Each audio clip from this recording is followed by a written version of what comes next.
Hey everyone, this is Angel One coming to you from Columbus, Ohio today.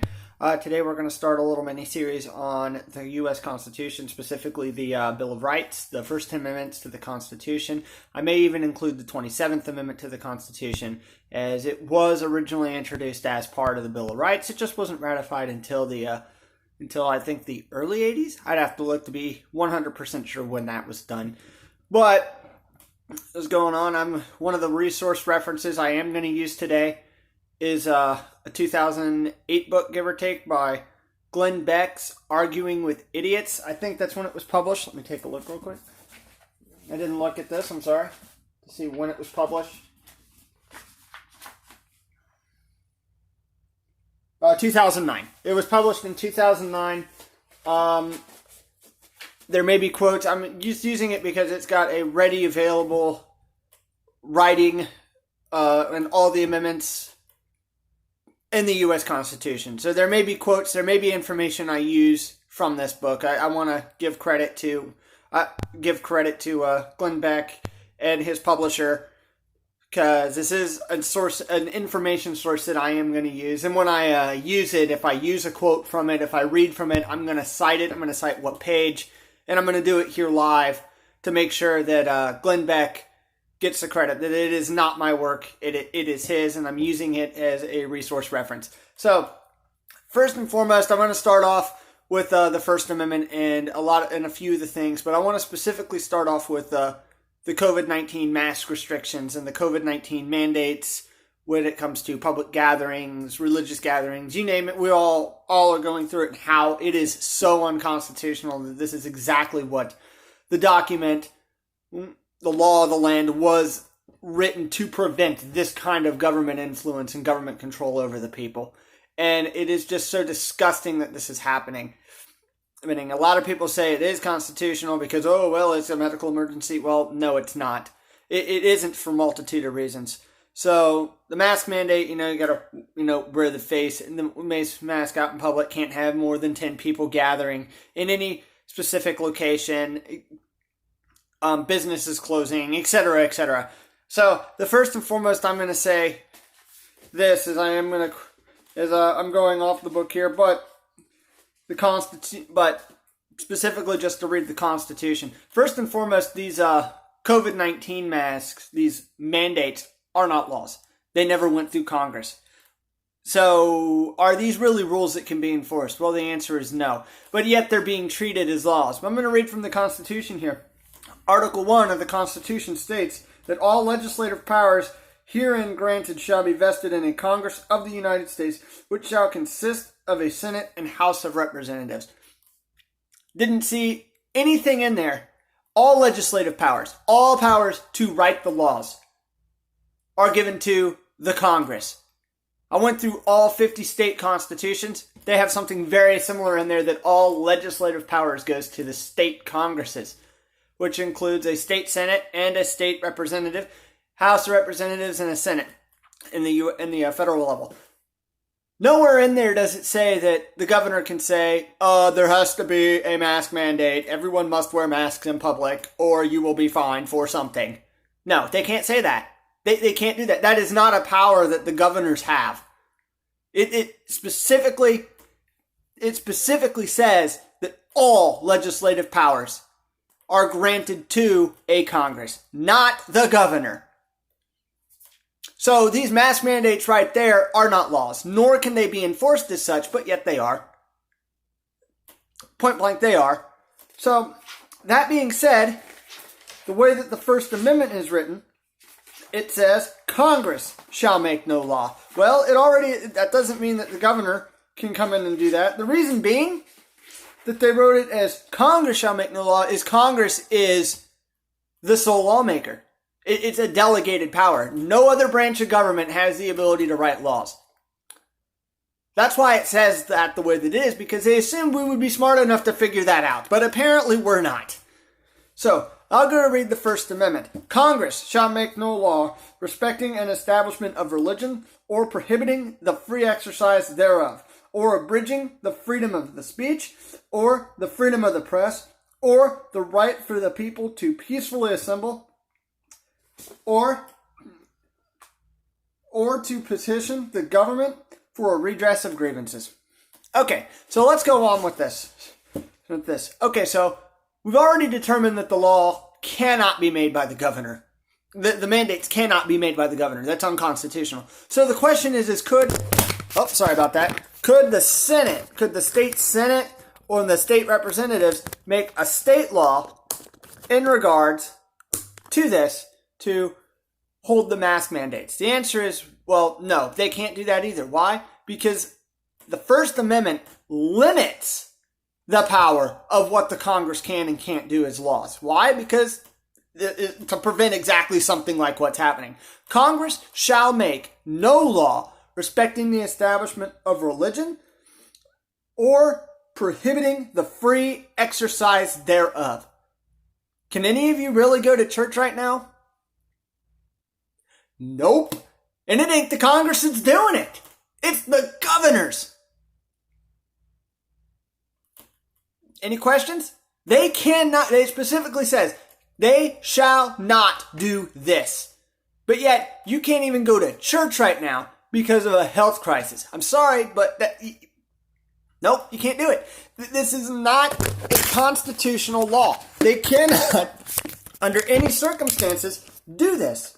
I'm going to put something under this to make sure that it doesn't keep falling off on me here. So let's see. There we go.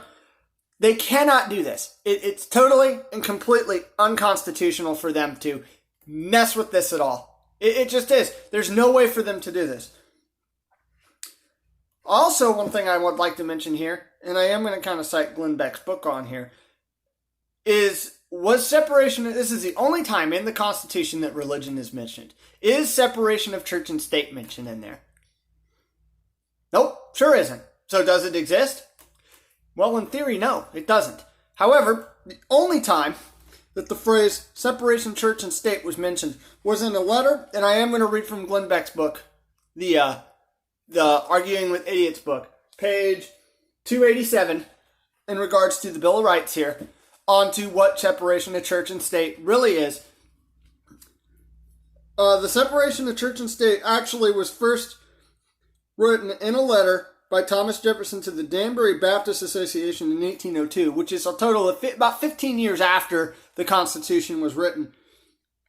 The Danbury Baptists were a minority religious group that feared that they had no inalienable rights granted to them by the state of Connecticut to worship as they chose. Instead, they felt that they were allowed to worship only as a favor granted to them by the state. So they wrote President Jefferson seeking his guidance and comfort that they could continue to worship as they would. Jefferson responded with the exact words from the Constitution to allay their fears. He then mentioned the Establishment Clause and created a wall of separation between church and state. Aha, the smoking gun. Well, no. If you read the letter, if you read the letter, which you can Google, it's actually pretty easy to find. The clear meaning was that religions were protected from the state, not the other way around. So you'll also notice in there that there is no mention of being offended. of not being offended. So separation of church and state is an illusion. The design of separation of church and state was not to protect the state from religion, but to protect the persecution of religion from the state. So not being able to go to church because of a damn, COVID crap, which is a real disease, but nowhere near as deadly or as nasty that the whole media made it out to be. The separation of church and state existed to protect the religion from the state, where you could practice how you saw fit. So, the mandates preventing you from going to church are unconstitutional. Well, they're not even law, so they can't even really enforce them anyway. So they can't enforce them anyway. The part that they are is a whole list of constitutional amendment violations. It's a whole list. The 1st, the 4th, the 8th, the 9th, and the 10th. It violates 5 of your constitutional amendments through these mandates to be enforced. The governor can say whatever he wants. He just can't enforce it. It's just the way it is. I mean, it is not a law. It did not ever go through Congress, so it cannot be enforced as a law. And the law would be unconstitutional anyway, so they couldn't do it because it would violate just the religion clause. All right, so let's go into the next one, or abridging the freedom of speech. Okay, well, the COVID stuff really isn't abridging your freedom of speech. However, the government regulations on Facebook, Twitter, YouTube, in some cases, that is, where they're silencing one side. That is abridging the freedom of speech. That's government regulations coming in and saying, well, you can't say this because it offends people. Okay? I don't see anything in there about what can and can't be, if it's offensive to you, well, I'm sorry. Grow a pair of balls. Grow yourself some thick skin, put a backbone in yourself, and don't care. Because I don't care. It doesn't protect you from being offended. It protects your ability to speak your opinion. That they cannot go out there and say, well, you can't say that because I don't like that. Which is what they're doing. It's unconstitutional. They can't do it. It's not a power that they have. It's something we limited that they took away. We took away because we feared something like this could happen. So we said, you know what? No. Blanket, no, you can't do it. That's what it says. Okay, so next one, freedom of the press. Well, I guess that only applies to, I guess the absolute true freedom of the press only applies to the Democrats. Well, no, it doesn't. It applies to pretty much anybody. It applies to all of us. It applies to all of us. But yet, the conservative side of the house is getting censored on a daily basis from the same people that you all know. The CNN, it's being censored. They don't want to spread the conservative message. Sorry, you can't do that. You just can't do it. It's unconstitutional, and lawsuits should be ensuing. So next one, the right for the people to peacefully assemble. Okay, so this obviously goes into the religion side of it too, because, well, you can't tell people that they can't gather as long as it's peaceful. You can't. Oh, and these places where you have to apply for permits to do a protest, that's also unconstitutional. Congress shall make no law on this. They cannot limit this. But yet, we allowed them to. Even at the local level, we allowed them to. It says, this cannot be a law. But yet, they did it. But now they're just saying, oh, no, you can't do it, period, or you're going to be fined. You're going to be arrested. You can't have these parties. You can't have this. You can't have that. Actually, you can, as long as it is kept peaceful. You can go out there. Take Dayton, Ohio, about a year ago, where the KKK actually did a protest out there. Okay, as much as I despise what the KKK is and what they stand for and what they've done, they kept it peaceful. Just because of that, does that mean just because of what they've done in the past that they don't, as American citizens, have the right to go out there and hold a rally? Well, they absolutely have the right. It's their constitutional amendment. Although I absolutely disagree with what they stand for, what they've done in the past, I think they're a bunch of idiot buffoons. I'll be the first one to stand up and say, no, they have the right to do this. This is their constitutional right to be able to do this protest. And believe it or not, for some odd miracle, it was actually peaceful. So, I don't like what they stand for, but they did nothing wrong. At least not at this point in time. Alright, peacefully assemble and to petition the government for a redress of grievances. Trevor Lawrence of Clemson Tigers football team down there in South Carolina. Recently, when everything was being shut down for COVID, which is illegal as hell, you can't do it, went and actually petitioned and wrote a letter and tweeted, I think it was tweeted or something, directly to the president asking for help to make football season happen this year in some way, shape, or form or capacity. That is protected under his rights. He's petitioning the government for a redress of grievances. That's exactly what he was doing. So, Clemson University, let me ask you this. Why did you damn near suspend him and cut him from the team? Why did you threaten him with that? Why did you threaten to pull his scholarship away? This is his constitutional right. A bunch of idiots. Read it, know it, learn it, love it.